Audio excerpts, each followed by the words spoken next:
Hi, my name is Matt. We're going to do a kettlebell workout today. I want to talk to you about the two different types and styles of kettlebell.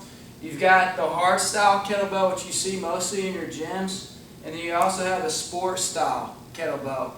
They do three events on this. It's the clean, the long cycle clean and jerk, and then a snatch. 10 minutes, as many reps as they can. This is more about power conservation in the sport because you want to get as many reps as you can. The hardstyle is about power production. Let's fatigue the muscles and get a good workout in the gym. Okay, so we're just going to do a kettlebell workout today. It's Matt Blackwell. If you have any questions, it's mblackwell@houstonian.com. We also have a hardstyle AKC certified kettlebell trainer here at the gym. His name's Cashman. He does several kettlebell classes. So if you need some technical support there, other than myself, contact him too. Okay. So the first exercise we're going to go over is the swing. All right. So you're going to exhale when you swing up, thrust your hips. All right. The way to pick it up is set it pretty far away from you, so you have to lean in, and you're going to grab with all hands. Don't have your fingers out here. Going to kip it back and up. And I want to be swinging and explain what I'm doing, okay? So I'm not rounding out my back, okay? Don't do that. Don't try to pick the weight up with your shoulders, all right? Another one is you don't get your full extension in the hips. See how I'm not fully extending here, okay? Or you're going down and doing this kind of squat thing to pick the weight up, all right? It's a hip hinge. The power comes from your glutes and your hamstrings.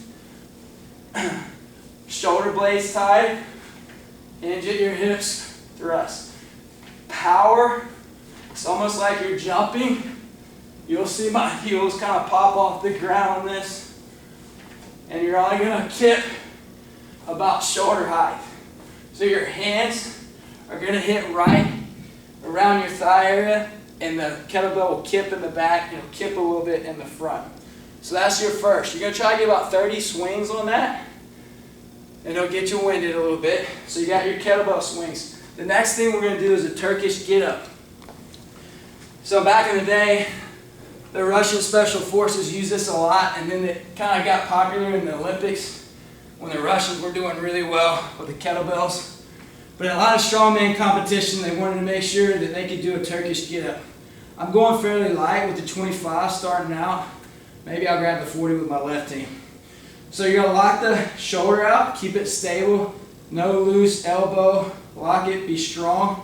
Bring the left arm out to a 45-degree angle. Try to keep your left leg on the ground. Right knee is bent about 90 degrees. Keep your right heel on the ground.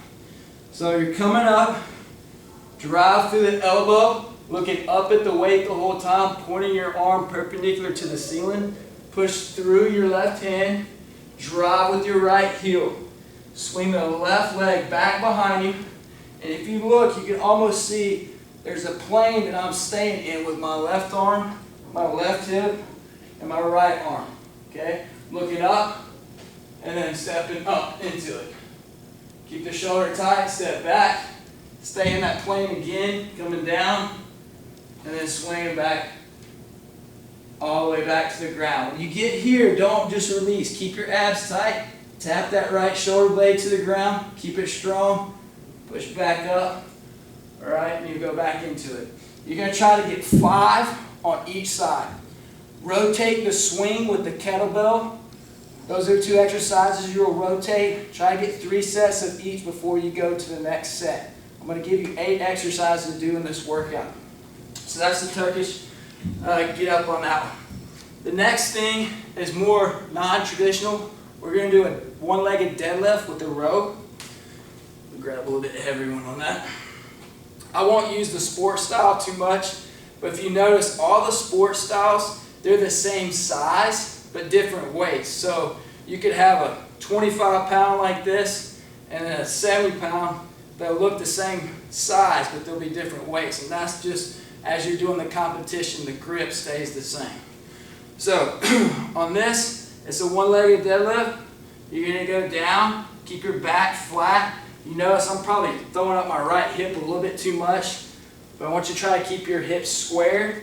You're going to do a row, hit, and then come back up. 10 on each leg and each arm before you switch.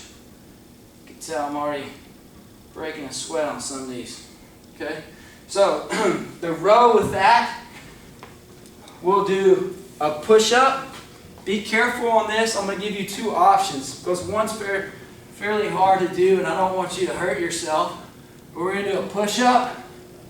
You're going to balance on the kettlebell. Switch hands. Push-up. Balance. Switch hands. You have to be very careful here that that doesn't push out to the side. So with those, try to get 20 of those alternating push-ups. Those are your next two. Rotate those for 3 sets. After that, we're going to go into just a basic. I can show you on this one. This may be a little bit harder to do. If you're holding this, I wanted to show you how this is hard to hold and do a squat press. The way the horns come out on this, you can push in and you barely have to hold it.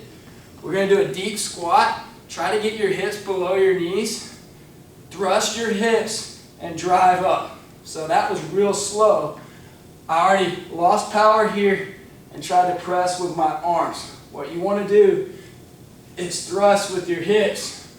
That helps you get the weight up. Okay? Be careful if you have shoulder problems with that. So with the goblet squat, we're going to do the windmill. And if you look real close, I'm not going to hold it like that. That kind of throws my wrist back. Let's take it and bring it sideways. And it's going to be resting comfortably on your wrist, right? When you do this windmill, I'm still facing you. You're going to kick out, right hand up, kick out your left leg a little bit, about shoulder width. Try to stay in the same plane. Again, shoulder stability, looking up at the ceiling, coming down deep, driving up, boom. Coming down and up, just like that. So with the windmills, you already got the goblet squat and the windmills. The next thing is going to be a front lunge. We're just going to go through our legs. And whatever weight you feel comfortable there, grab. So we're alternate through the legs, explode through the front heel, through the legs, front heel. Make sure that when you come down, that front heel stays down. This is loading up your knee too much. Keep that heel down, switch, explode back. The one you're going to alternate with that, you can do 25s on this. It's just a basically, this is untraditional kettlebell. We're going to do a bicep curl, but it takes a little bit of stability because we're going to do bottom up. So something like this. I'll face you on this one. Come up, balance it, and coming down. So you're going to do 10 of these on each arm, and then switch. With the lunges that we just did, I want you doing 20 total lunges. That should be 8 exercises. So it went fairly quickly. Again, 2 exercises. You're going to do 3 sets of each before you move to the next 2 exercises. If you have any questions about the kettlebell swing, email me at mblackwell@houstonian.com. If you're interested in the session, let me know. And again, Sean Cashman is the hardstyle specialist here. He has some kettlebell classes. Email him at Sean Cashman or at houstonian.com. All right? Hope you have a good workout and meet me next week for another workout. See ya.